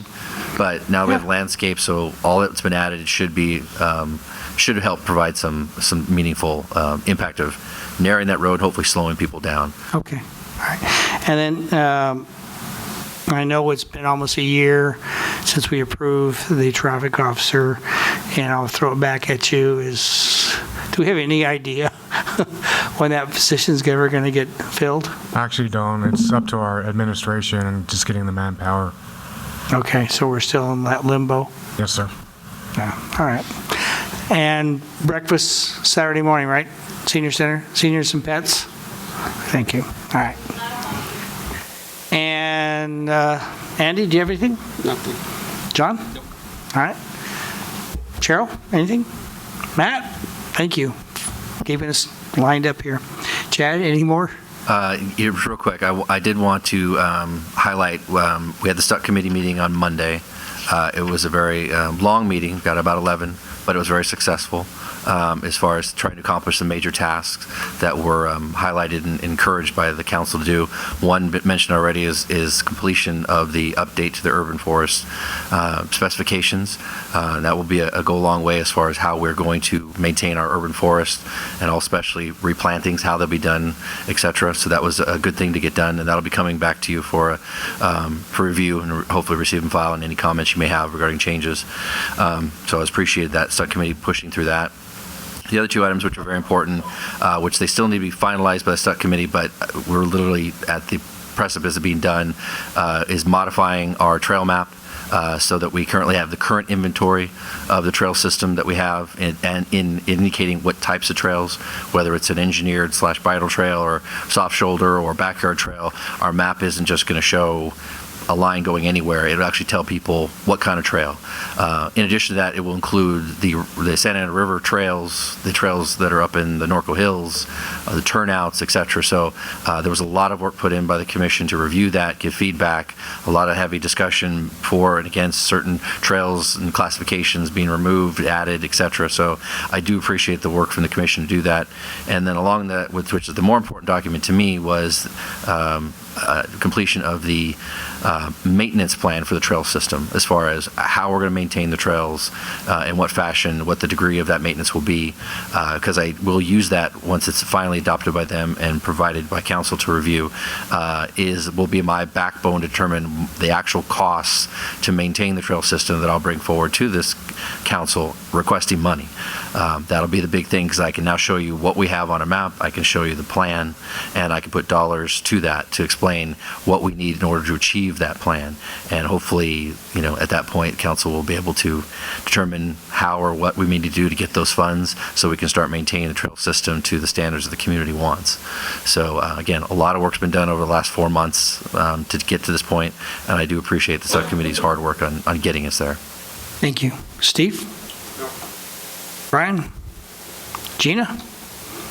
Keeping us, and you can answer for Scott if you want, so. Bill, anything else? All right. And that, meeting's adjourned.